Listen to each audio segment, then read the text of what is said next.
Hey, everyone. Look who I brought to the party. That makes me happy. Oh, where's my...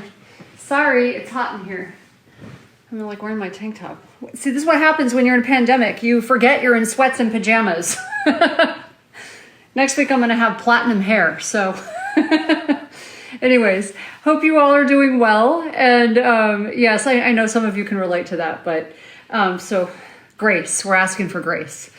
I know. What are all the people doing who now they're living with someone they don't recognize? Right. Because Botox gone, their Botox, hairdresser's I'm gone. going to be platinum next week. I cut my own hair now. Yeah, I did too. I cut my hair too. I'm sure some of you have.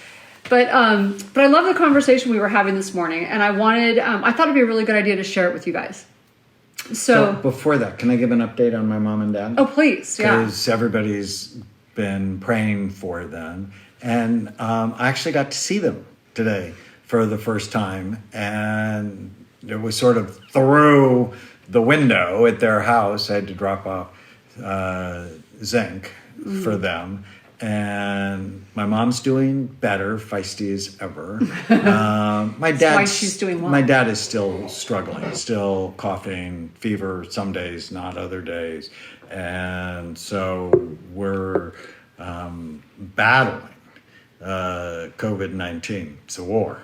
So, our podcast is called The Brain Warrior's Way because we want you to be warriors for your health. And we're like in the middle of one of the biggest fights of our life.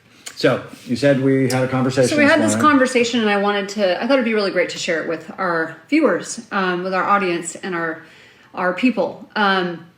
We were talking about where we were when the world stopped. So question is, where were you the day the world stopped? I still remember where I was during 9/11. I remember exactly where I was, how I felt, what was going on. And I remember where I was the minute that this happened. I remember there was sort of a building with this, unlike with 9/11. There was like a little bit of a building up, and we were all like, is this real? Is this not real? What's happening? Is this going to affect us? And then bam, the hammer dropped. Now I'm one of those people who's a little bit of an early responder to stuff like this, but... Does that mean prepper? A little bit. I'm a little bit of a prepper. So... and let me just be clear. I was on the radio in London last week, and when I sort of hinted Tana was a prepper, she's like, oh, they're the ones that are taking everything off. No, we're the ones that didn't have to hoard. No, they took it off the shelf when there was plenty. Told you so. Anyways, I've been prepping for like 20 years, right? I've been like slowly setting stuff aside. But anyways, this is not one of those things that I want to have to say I told you so, though, unfortunately. But I remember I was with Chloe sitting on set. And she had just gotten a new acting job. She was really excited. I remember her, she's like, the whole world's unfolding for me. She was so excited. She just got her driver's license. She just got a job. And she was just like blossoming. And then it felt for her like the hammer just dropped. And she lost her independence. And of course, to a 16-year-old, it feels like everything's about them anyways. So it was hard for her to sort of wrap her brain around it. But I remember just sitting there going, wait, is this happening? And trying to comfort her, but at the same time trying to wrap my brain around how serious this is, and we've got a house to take care of, and am I going to make it home in 3 hours of traffic, and what's happening? And so it's a crazy feeling, but I was curious how everyone else responds during these times, because we all respond differently. I'm a trauma nurse by training. I immediately went into like sort of kick butt gear and was like, do I have food? Do I have water? Do I have toilet paper? Do I have what do I need? We've got, 6 people in the house to take care of. And so I was just going through my checklist, and at the same time trying to calm down a 16-year-old and not act panicked. And, so it was really interesting. And I remember you calling me while I was on set with Chloe, and you were getting on a plane to New York. And I was like, what? Wait, what? You can't go. Yeah, no, it was March 10th, the end of mental illness. My new book up there had just come out, and the Mel Robbins show, television show that's nationwide, they were going to do the whole show with me. Yeah. I had scanned Mel Robbins. We had sort of charted out all the segments. I was really excited. She'd been to our clinic in Manhattan, and I was in my bathroom, but ambivalent about going. And I'm never ambivalent if I can go and talk about our work. And I'm sort of ambivalent about getting on a metal tube with all these germs. And I had been traveling the week before, and I'm in my bathroom, I'm packed, I'm ready to go. And I get a call from the producer that they were going to close the building. And she was so sad. I was not that sad. Right. I was just not that sad. And I had said to you, I said, I love you, but you're going to have to sleep in the guest room. Like, you're not going to be able to come into the house. She was going to quarantine me. I was going to for quarantine 2 him. weeks. So, and that was before the order was given. But I was like, we're not, I can't, because one of us has to be healthy for the family, and I tend to have a weakened immune system. But it was kind of a crazy day. And I started wondering, where were people? What were you guys thinking? What were you doing? And how did you handle it? Some people I know just sort of kicked into gear. Other people kind of panicked. Your kids probably somewhat panicked. And it was just sort of an interesting time. And then we sat down, 2 teenagers. Right. The 10-year-old, she's just been easy the whole time, right. pretty much. But the 2 teenagers that are used to going all the time, they were not happy about the whole And they thing. felt like they were being punished for something they didn't do. It was, of course, more about them and, oh my God, the sky is falling, literally. Like everything is shutting down because... So Carla's like you. She said, I started to try to control everything. Yes. I literally, no one was allowed to walk in the house with their shoes. I was bleaching everything, stripped the surfaces off of everything by cleaning everything. Everyone had to wear masks way before they said masks because I'm a nurse. Didn't make sense to me not wearing masks. But I had masks already. So, it was crazy. Yeah. And then you had a conversation with Chloe. So I had a conversation with Chloe, and really interesting. And I think we already talked a little bit about this, but what was so interesting about the conversation that I had with Chloe was when she finally got a hold of herself, because she kind of threw a bit of a temper tantrum, which is, I'm not used to that kind of reaction from her. In the past, she was always our little 45-year-old soccer mom, and suddenly she wasn't acting like that. And she was angry, she was acting angry with us, even though I didn't think she was angry with us, but she was angry, she was temperamental. And then she came to me and she apologized and she said, I feel like I'm being punished for something I didn't do, and I've never been put on restriction before. And now I'm suddenly being put on restriction when I didn't do anything. When my life is just opening up, I can't go anywhere. There's no one's telling me when this is going to end. And then she started crying. And she even realized it was a defense mechanism for the fear she was feeling. She's like, I've never experienced something like this. I have no idea. Are people going to die? Or is my family going to die? Like she started to freak out. And then she flipped into, as soon as she realized the fear was there, then she went, no, I'm not doing this. This isn't happening. And everything she said reminded me of when I found out I had cancer. And so I went through all of those exact steps. So you were 23. I was 23. The world was opening up for you. I had the world by the tail. And I was just like, everything's going right in my life. I'm just like, everything's happening.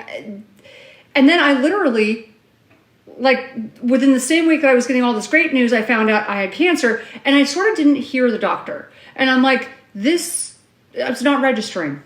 It's not registering for me that I have cancer. And when he said it, I'm like, he said it was a slow growing cancer. He goes, the bad news is you have cancer. The good news is it's slow growing.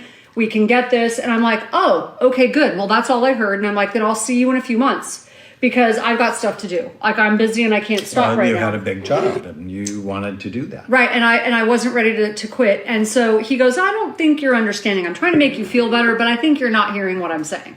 We need to do this right now. And then when it finally sank in that I had cancer, I got really angry. Really angry. And I was just like, no, I'm not doing this. This isn't fair. This is crap, quite frankly. I'm not going to do it. And I just remembered that anger that welled up inside. And then of course I crumbled and fell apart and went into a depression and all that stuff. But it was a really interesting thing to see that her reaction to a pandemic, my point is everyone reacts differently to different things. But I think we often have sort of a similar structure, and it reminded me of the steps of grief. And so we are grieving as a nation right now so many people are grieving for people they've lost, but they're grieving jobs, they're grieving opportunities, they're grieving because they are getting depressed being in their homes. Some people are actually thriving, which is really interesting to me. But we are all reacting in a different way, and we've got this framework. And I'm curious about how people are handling it. And so what we want to talk to you about today is how to develop mental toughness. Right. And as people want to know what you're drinking. I'm drinking every time I drink this. It's lemon water. Whoops, sorry. Hold on to that. Lemon water with ginger and cayenne pepper.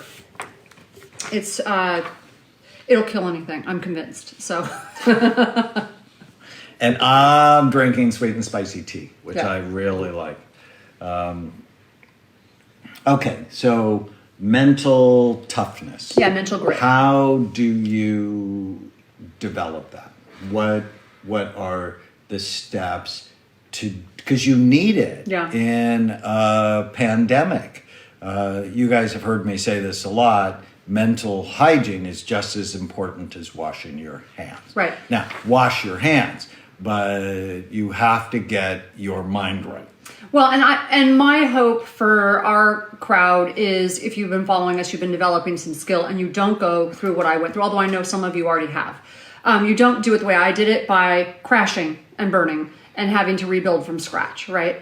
But some of you have, and you are. And, a wise man learns from his own mistakes, and a wiser man learns from someone else's. And we're hoping that some of you, even if you've, had a hard time, maybe you're not going to crash and burn all the way. You're going to learn some skill from some of the things that we're able to teach you, and some of the things that even us or some of our other community have done and learned in the process.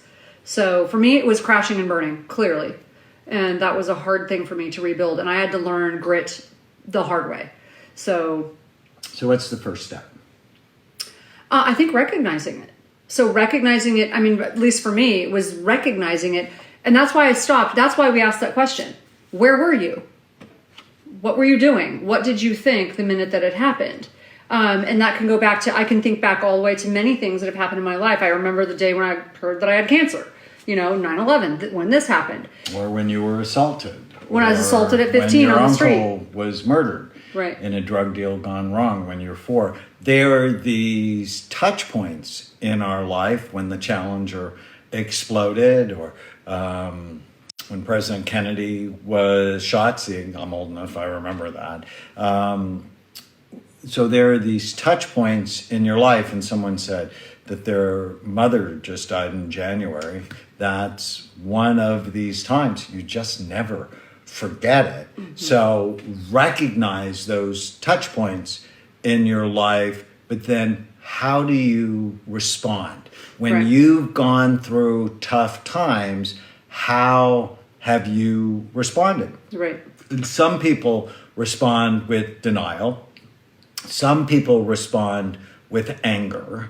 Some people respond with all of the above. Some people respond with blame, and those things aren't helpful. So admit, okay, this is going on, and this is hard. Right, it's hard. It's hard. Then that was really helpful for Chloe. As a parent, your first response in a pandemic is you need to knock that off, because this is a pandemic and we have to be serious.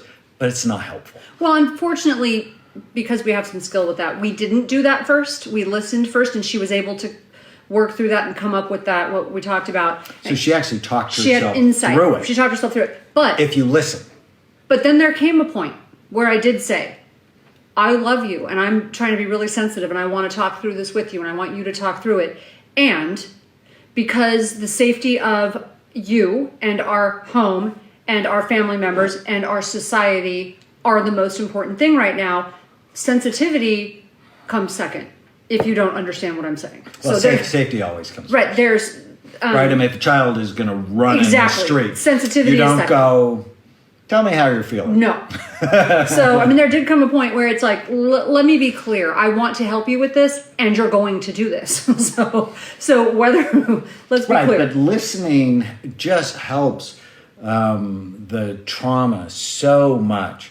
So Yeah. make sure at home you are being a good listener, and you have empathy for the people there. Yeah, that was one thing I didn't really have growing up. My mom was always working. She really did try, but she was always working. And whenever there was any indication that anything might be wrong concerning me, she would just lose it. And so the just losing it part, the constantly being emotional, made it impossible for me to sort of work through And it. she has ADD, which we talked about and I've written about, which It was means so not helpful. as soon as you say one thing, she's going to interrupt you and then tell you how to blowing fix up it. and crying, and it makes it really hard for a child. So what I've So if discovered, you have ADD, get it treated because otherwise it's just so stressful on your babies. right, and if you are okay, they're going to be okay. Right, it's just they're so much better if you are strong. They're relying on you. You're their anchor. So it's just they're going to do a lot better if you're doing well. So be the change. Exactly. All right. So admit when it's hard for you. And then you wanted to talk about getting control over your thoughts. Getting control of our thoughts. But I thought before we did that, do you remember when we were talking about how generational, how our parents handled, because this isn't the first time this is the first time this particular thing has happened this way, but this isn't the first time the world has experienced trauma, right? So my grandmother was, we talked about this, and so my grandmother was she was born in 1910, and she in Greater Syria at the time, so Lebanon now, Greater Syria, and she went through the Great Famine, and so which killed 250,000 people. She remembers the Turks riding through, and she remembers people dying that she loved and she knew. And she got lost in the woods when she was 5. And she still remembers that. Well, not now. She remembered that until the day she died. She was traumatized by it. She remembered that, and she was highly traumatized. She got lost for 3 days in the woods at 5 years old by herself and being terrified of animals. And she almost froze. And when they found her, her hair had gotten frozen. She tried to get some water out of a pond, and overnight it froze in her hair, and they had to shave her hair off. And she never forgot that. And the way she handled that trauma and how she processed it, and always hoarding food and hoarding tinfoil and little plastic dishes, and how now you think that's why I'm a prepper. Okay, he's convinced that's why I became a prepper. I think if you look back in your family history, you're going to see patterns of behavior that But I don't I don't hoard. that you inherit. I do not hoard. By definition of a prepper, is they're prepared for something that is unlikely to happen, but in this case, it happened. That's the part that makes me mad. I'm sorry, but I told you so just happens to be some of my favorite words. I just can't help it. If you would just say thank you for prepping, I would not have to say I told you so. Thank you. Thank you, yes. Okay. Sorry, we digress. So what stories are in your family? Mm-hmm. So, for example, for me, my grandfather came, again, from the Middle East. When he was 19, his younger brother borrowed his sister's car and apparently wasn't a good driver and ended up getting killed. He ended up on railroad tracks, and a train came and crushed his car and killed his brother. And my uncle never forgot that. In fact, he never drove because of it and never forgave his sister. And so how did his trauma, and this happened to him before he made my dad, so that stress affected my father, which then will affect me. So trauma can be passed down generationally. And we just want you to take a minute and reflect on what traumas have been passed down to you. Are you reacting strictly because it's your reaction, or are you reacting because it's been a pattern in your family? Right? And maybe even one you don't remember, but there's or a pattern. maybe one that's just not yours. Right. It's somebody else's. Right. And so I just thought that was really interesting, because sometimes our reactions aren't our own in crisis. So it's just a really good thing to be aware of and conscious of. And yeah, we want to talk about how to control our thoughts during these times. And so this is not new to any of you, but we thought we would go through just an example of doing it, how we've been handling it with our kids, with each other, even myself. I mean, because one thing we talked about was having grace during this time, because we sat all the kids down the first week And we're like, look, this is going to take a lot of grace. We're going to all be in the house together, way more than we're used to being in the house together, doing things. We're going to be on top of each other. So we're going to step on each other's toes now and then. And we're going to need grace as a family. It's a given, right? We always want to have that. But right now, we especially need it. And so there are moments where I'm just like really irritated because I just got done cleaning out something. Of course, I cleaned out all my cabinets like a lot of you have and organized everything. And then I come along and the kids have messed it up. So I get annoyed, right? So, but I have to pull myself together because if I'm okay, they're okay. But there are moments where I behave in a way or I say something that maybe I didn't want to say. And there's a thought in my head behind it. So what we want you to do is latch on to that. Stop yourself and figure out what the thought is. So for me, the thought is that I wasn't appreciated, okay, during that time. Or for you, maybe it's more crisis related. Chloe's thought was, this isn't fair, right? I didn't do anything wrong. This isn't fair. So think about what your thoughts are that are torturing you. If they're making you miserable. For some people, it's I'm going to go bankrupt. I'm going to die. My parents are going to die.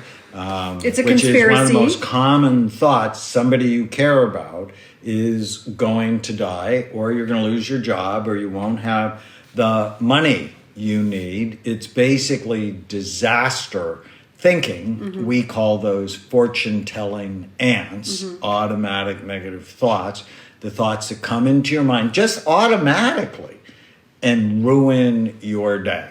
Right. So, and we all get them, and especially right now. And right? so we want to walk you through how to get rid of them. Mm-hmm. So we call them ants, right? Automatic negative thoughts. You've seen my little friend. Since I'm also a child psychiatrist, I have puppets, and I can buy toys and take them off my taxes. Okay. And I have that was just TMI. Anteater to get rid of the ants. But you're going to actually walk them through a very specific process. Right. On how to do it. And what thought are you going to choose? Well, why don't you choose one? Well, you're going to walk us through. So let's find one that's hard for you. Like I'm not appreciated? Let's do that one. I'm sure some people are feeling that. And we can do that one, or we can do... It's not fair. Yeah, it's not fair. It's not fair that this is happening to people, but life isn't fair. And one thing I always told my daughter growing up, getting cancer for a baby isn't fair, right? But fair is a place with bad food and farm animals. It has nothing to do with life. And so, she had no idea what you were talking about. No, she didn't. Where we live, it's the Los Angeles Fair. And I used to say, life isn't fair. It's a place in Pomona with bad food and farm animals. And she just was quiet. So I thought she understood what I was saying. She had no idea what I was saying. She thought there was this place called Pomona. State fair. She thought that there was this place called Pomona where everybody was fair. And she wanted to go there. And I'm... So I actually like that right now because, in fact, it's sort of not fair. Right. So whenever you feel sad or mad or nervous or out of control, write it down. Right. Writing it down helps to get it out of your head. Write it down and then walk them through the exercise. Right. So this isn't fair. This isn't fair. Is it true? So what would you say? Is it true? So that's the first question. We're going to give you 5 questions. And we stole them from our friend Byron Katie. Right. But they're so good. They're just so easy and so great. All the time. So I always give her credit. But so you write down the thought. It's not fair. Question number 1. Is it true? Is it true? And this is not about positive thinking. Neither one of us are positive thinking fans. She's a prepper. That's not a positive thinking. Positive pie I'm in the also sky. a trauma nurse. I don't do positive thinking. I do accurate thinking. Accurate thinking. There's a verse in the New Testament, John 8:32. Know the truth, and the truth will set you free. Okay, this isn't fair. Is that true? I think many would say it's not fair. And here's the thing. Don't try and argue with it. Okay, don't try and argue with your thoughts. But so we're going to end up challenging it. But if it really feels like it's not fair and you just can't turn that thought around, okay, it's not fair. The second question is, can I absolutely know it's true? More than God, can I know that this is not fair?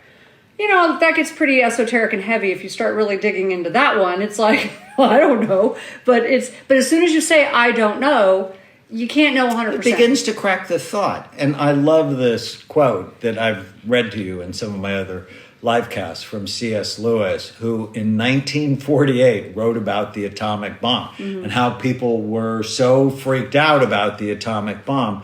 And he basically said, yes, it's bad, but you also didn't live in the 16th century when the plague visited London nearly every year, or in the Scandinavian age when any night a Viking could have landed on your shore and slit your throat, or quite frankly, at any time you can be diagnosed with cancer, you can be in a car accident. You can be walking to high school and grabbed and drugged down an alley like I was when you're 15. You can do that, or you can be 4 years old and your uncle is murdered in a drug deal gone wrong. And is it fair? Bad things happen to all of us. And the only certainty in all of this is at some point all of us are going to die. And we're supposed to be making them feel better. He goes on to say, if we know that, then rather than spending our time fretting and worrying, why, if death comes, why doesn't death find us doing sensible things? I love that. Like loving our spouse, or bathing the children, or playing music, doing sensible. Right. And one thing, and we're digressing a little, but one thing we like to ask a question, we've taught the kids this in the house, is because right now, little things are happening, and one of the little ones, she dropped some food and got all freaked out, thought she was going to get in trouble. And so we had to have a talk with her, and I'm like, does it have eternal value? And of course she was completely confused. And I'm like, if it doesn't have eternal value, if we're not going to remember it 5 years from now, or 5 months from now, or 5 hours from now, then it doesn't have eternal value, and it is not worth focusing on, right? That is just not important at this moment. Right, and learning how to forgive yourself is important. So question number 1, is it true? Yes, it seems like it's not fair. Question number 2, is it absolutely true? With 100% certainty? Well, virtually every generation goes through something awful. And unfair. And so here it is. For us, how are we going to react to it? Right, so we can't know 100%. I mean, I can't know 100%. That it's not fair. So I don't know what the universe is doing, God is thinking, and whatever. That's just beyond me. It's above my pay grade. So I can't know for sure that it's not true. How do I feel when I have the thought? So that's question 3. It's not fair. Yeah, it's 3. How do I feel when I have the thought it's not fair? I feel scared. I feel powerless. I feel hopeless. I can apply that to every one of the disasters that I have been through. And hopelessness was part of it, and powerlessness, which for me, feeling like a victim is like the worst thing ever. That is like the kiss of death for me. I don't like feeling like a victim. I like feeling empowered. So, I don't like that feeling. And then, I feel trapped. How do you feel when you have the thought, whatever the thought is, the one we're working on is it's not fair, and you feel hopeless. Trapped. And trapped. Like a victim. Many people with I'm not fair feel angry. Yeah. And so they'll be angry at the president, they'll be angry at the Chinese, Gotta have they'll be somebody. angry at the pharmaceutical, they'll just be angry at somebody. And then a side question to 3 is, when you believe that thought and feel these feelings, how do you then treat the important people in your life? And yourself. How do you treat yourself and others? And so if I feel like it's not fair and I start to feel like a victim, and I go through all of those things, if I feel powerless and like a victim and I feel trapped, for me, that's a really bad thing. For me, I start to get antsy and agitated and like I'm trying to take control again. Someone mentioned it, right? Someone mentioned I've been trying to control everything. Well, that's exactly what happens. I start trying to control things. And it's one thing if I'm trying to control things in a way that keeps people safe. It's another thing when I'm trying to control things I can't control, right? Where I make people miserable. So those are 2 separate things. So I start trying to control situations I probably can't control and make other people upset. And I start trying to control myself, and I get angry with myself for feeling like a victim, because I hate the word victim. So. And then, So question 3 is so important because it actually teaches us that it's our thoughts, often thoughts that really aren't 100% true, that drive anxiety, depression, relationship problems, insomnia, obsessiveness. But just learning to question them, and then that leads to question number 4. Question number 4 is, who would I be without the thought? So who would I be without the thought, it's not fair? If I couldn't think the thought, if God wouldn't allow it in my head, if it was just blocked, I can't think the thought, it's not fair. If I can't think that thought, who would I be? Well, I wouldn't think it's not fair. I would be more peaceful. I wouldn't feel trapped. I wouldn't feel like a victim. So another way to say that is, how would I feel right.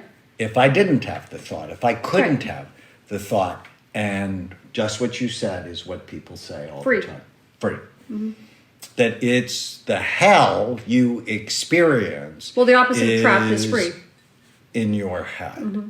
And mental toughness is basically telling yourself the truth and then acting out of what's true and helpful rather than what's hurtful. Do you remember the movie Divergent? I'm digressing again, but there's a moment in the movie Divergent where she's in the little mental exercises they do, and every time she comes to a place where the task seems impossible mentally, or physically or whatever it is, she does this thing where she like looks at a reflection of herself and she goes, this isn't real, and it breaks it. And it's just, it was so interesting to me. I'm like, oh, that's a little bit like what we do, right? This isn't real. So there's an interesting question from Veronica. This is very informative. Seriously, how many fights have you two had during quarantine? Have we had a fight? I don't think so. I got a little irritated with the kids a couple times. Yeah, no, it's the one good thing. You want to be in quarantine with someone you like. It's so helpful. No, it's so helpful. I've had some relationships this way. No, I'm trying to actually think. I may have gotten annoyed once because I wanted to talk to you about the kids. But I make her cappuccino in the morning, so she's generally nice to me. No, we haven't fought. Okay, so question number 4. Who would you be? How would you feel if you didn't have the thought? People often say free. That's so important because what you realize, the hell you're in, often is of your own making. Mm-hmm. I have one of my patients who I just couldn't get her out of her head. So I bought it on Amazon, jailer keys, so like the old kind, these big keys. And I bought her these keys that you get people out of jail with. I'm like, here are the keys. This is what you need to let yourself out of the jail these thoughts are putting you in. And I like that. The 5th question, my favorite question, it's the question that just blows you away, is turn the original thought. So what's the opposite of the original thought that is bothering you? And there's usually a couple ways to do it. Right. Katie talks about 3 different ways. To the opposite, to yourself, and then to other people. Mm-hmm. And so the opposite of it's not fair is it is fair. Mm-hmm. And then when you turn it to yourself is I'm not fair to me. Right. And to you, it's I'm not fair to you. Or it's not fair to me, or it's not fair to you. But let's just work on it is fair. Because it doesn't sound right. In what way is what's happening now fair? That's a tough one. Well, there's been pandemics since the beginning of human history. Right, so fair even or not. Even before human history, right? I mean, the dinosaurs got wiped out in large part, perhaps by an asteroid. So these things happen, and really it's our ability to respond rather than take responsibility. Expecting. That's what I was going to just say. It's about taking responsibility. So if something doesn't feel fair, maybe it's about taking responsibility. So the prepper in me is about to come out when I answer this. maybe it's less about being fair and more about maybe we weren't as prepared as we could have been. You're not meaning we as in you and me. No, collectively. You're because you were working on it. But when we start to think it can't I love happen. this. This is one from Mary. This is the best my life has ever been. Isn't We've it? been hearing that a lot. It's so And in so many ways, we got our teenagers back. Yeah. And we have just dearly loved. We've loved this the precious time. we have with our kids. So it is fair. Is there any examples of it is fair? Well, virtually every generation has had a major trauma that they've had. Right. to So why deal would we with. think it's going to be different? It's Right. going to continue to repeat. I mean, in 1982, when I was an intern at Walter Reed, the AIDS epidemic was just going like wildfire. And I'm an intern, which means I'm drawing blood from AIDS patients. And I was completely freaked out about having to do that from Vietnam, Korea, World War II, World War I, the American Civil War. You just look at any society, they have had challenges that make this pandemic pale. So this question's actually a hard one for me to even dig into too much because the nurse in me, when I worked in pediatric oncology, That's not fair. how do you even answer a question like that? It's just, it's part of being human. And I think the best we can do is try to plan as much as we can for the things we can plan for. And to think that things aren't going to happen is probably not that smart. Yeah, and Angela writes, the pause button was paused at the perfect time. The movie was playing too fast. And you actually see the earth beginning to heal. I've as never seen the skies bluer. pollution has begun to go away. Don't wish this on anybody. Don't wish it on my parents. And I want for to take a sure. moment because this question, for anybody watching who has a family member, like we've got family members, several family members who have COVID. Your mom and dad aren't the only ones. So this is a really tough one. And anyone who has family members or who has family members who have passed because of this awful virus that's going around, we are not trying to say it is fair. That is not what we are saying. And we want to express our, deepest sympathies for anyone who's suffering because this is But suffering is normal. It's human. Suffering is human. And I always love what you say, is responsibility doesn't mean it's your fault. It means It means your ability to respond. And not be a victim. And how are we going to respond? Mentally tough people, they have just as many problems as everybody else, but they respond in ways that are helpful. And it doesn't mean you don't cry. No. When I think about my parents, sometimes I cry. It doesn't mean you don't feel the sadness or the pain, but then you react in ways, is this going to be helpful? At Amen Clinics, and we've been open during this time, it's been hard because a number of my employees got COVID. We had to physically close our Manhattan clinic for a couple of weeks. And it's hard. But how are we going to respond? Am I going to be proud of myself in July or September as a leader? Am I doing the right long-term things for my family, for my business? Are you doing the right long-term things for your family, for your business, for your health? Right. And that sort of takes us back to, it reminds me of what we were talking about in the very beginning. Where were you, but how did you respond? So for me, I kicked into trauma. That was my training. Trauma nurse, ABCs, airway, breathing, circulation. What do we got to do? I was like, and that can be annoying to other family members. Because I'm not kidding. It's like, need to be doing this. Here's my list. This is my checklist. This is what we got to get from the store. This is I'm not joking about it. So that can be a little bit irritating, but that's how I cope, right? That's my way of coping with it. Some people fell apart. We watched that with the teenagers. They fell apart. Maybe this is why we don't fight at times like this, which is what I really love. He's my rock. Okay, so he's so calm, and he knows that that's how I am, and he knows that I need to do that. And trying to tell me not to do that is not going to work. Like, it's just not going to work. But helping me do it in a calm way is what you tend to do. You tend to be the rock and the calming force, and I tend to be the dynamo that's just like, let's get out there and get it done. But you keep me calm. But if I didn't have this mental training that we're giving to you, I'd have been freaked out. And you can just, when you're anxious and scared, you tend to make bad decisions. And so what we're trying to give to you with the live chats and the mental hygiene series that you can see on my Facebook page, what we're trying to give to you are tools that you can use, yes, during a crisis, but also they're just helpful for you for the rest of your life.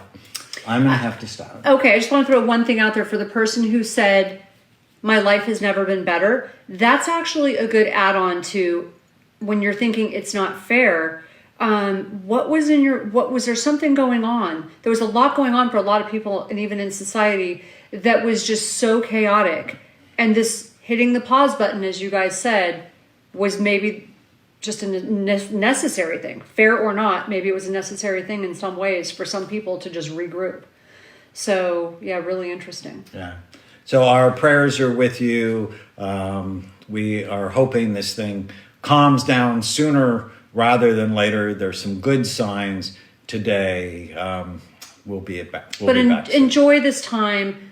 It's precious if you really pay attention to all the blessings in it with your family and friends. And where you bring your attention always determines how you feel. Yeah. Thank you.